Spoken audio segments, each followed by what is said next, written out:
दोस्तों,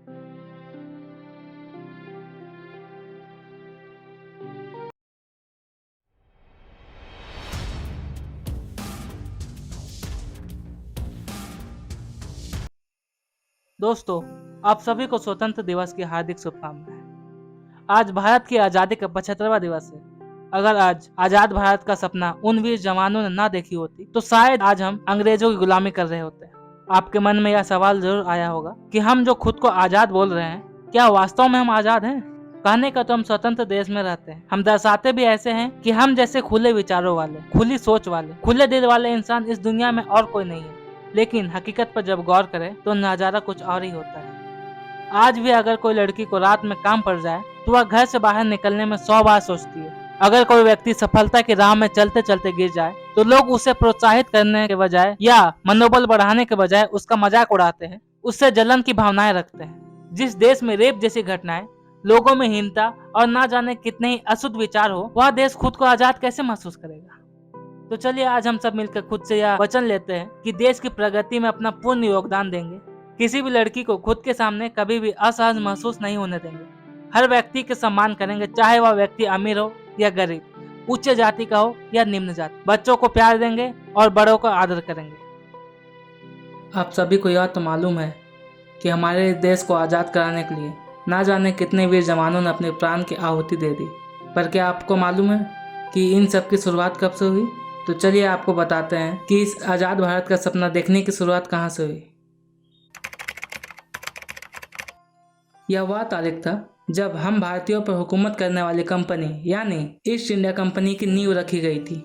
यह कंपनी पहले बहुत से देशों में यात्रा करके व्यापार करती थी। फिर अगस्त 1608 में कैप्टन विलियम हॉकिंस ने भारत के सूरत बंदरगाह पर जहाज जिसका नाम हेक्टेयर था उसके साथ अपना कदम भारत पर रखा। उस समय मुगल वंश का शासन था। भारत को उस समय सोने की चिड़िया कहा जाता था, क्योंकि यह वह देश था जो उस समय पूरी दुनिया का कुल उत्पाद का 1/4 माल भारत तैयार करता था। इसी वजह से ईस्ट इंडिया कंपनी ने भारत पर हुकूमत करने की साजिश करने लगा। यह मुगल वंश में तो मुमकिन नहीं था, लेकिन उन्होंने कई बार कोशिश की। हर बार वे मुगल वंश के सेना के आगे टिक नहीं पाते। फिर धीरे धीरे मुगल वंश का अंत हुआ और ईस्ट इंडिया कंपनी ने साम दाम दंड भेद का प्रयोग करके अपना साम्राज्य स्थापित किया।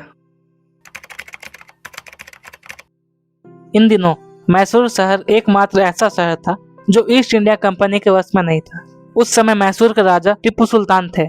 इन्होंने ईस्ट इंडिया कंपनी के साथ भी युद्ध किए और जीते भी। लेकिन 17 अप्रैल 1799 को एक ऐसा युद्ध की शुरुआत हुई जो 4 मई 1799 तक चला, जिसमें टीपू सुल्तान की हार हुई। और हार की वजह उनकी खुद की आधी प्रजा हुई, जिन्होंने आधे मैसूर के लालच में ईस्ट इंडिया कंपनी के साथ दिया। उसके बाद यह कंपनी ने भारतवासियों का शोषण करना शुरू कर दिया।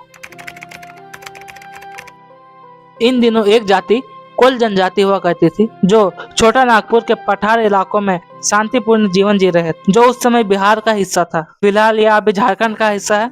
मुगल काल से ही यहाँ पर व्यापारियों आकर बसने लगे थे। उस समय तो इन पर कुछ खास प्रभाव नहीं पड़ा, लेकिन जैसे ही बंगाल पर अपना कब्जा जमाया तो इनके आर्थिक जीवन में भी परिवर्तन हुआ। यहाँ के व्यापारी और इनके कर्मचारी इनका शारीरिक और आर्थिक शोषण करना आरम्भ कर दिया। इन पर जो लगान लगाए गए थे उनकी रकम अदा न करने पर उनकी जमीन बिकवा देते थे। उनकी बहु बेटियों के साथ इज्जत लूटना आरंभ कर दिया। इन अत्याचारों से परेशान होकर कोल जनजाति ने अंग्रेजी सरकार के खिलाफ 1831 ईस्वी में एक विद्रोह किया, जिसे कोल विद्रोह के नाम से जाना जाता है।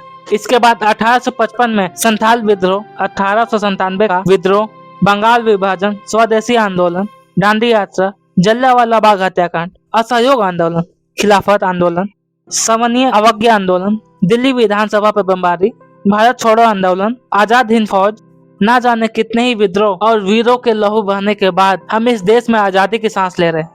तो जय हिंद, जय भारत। अगर आप लोगों को यह वीडियो अच्छी लगी हो तो वीडियो को लाइक करें और कमेंट करें कि आपको कौन सी जानकारी अच्छी लगी, और सब्सक्राइब करें ऐसे अमेजिंग फैक्ट्स के लिए। Thanks for watching. जय हिंद, जय भारत।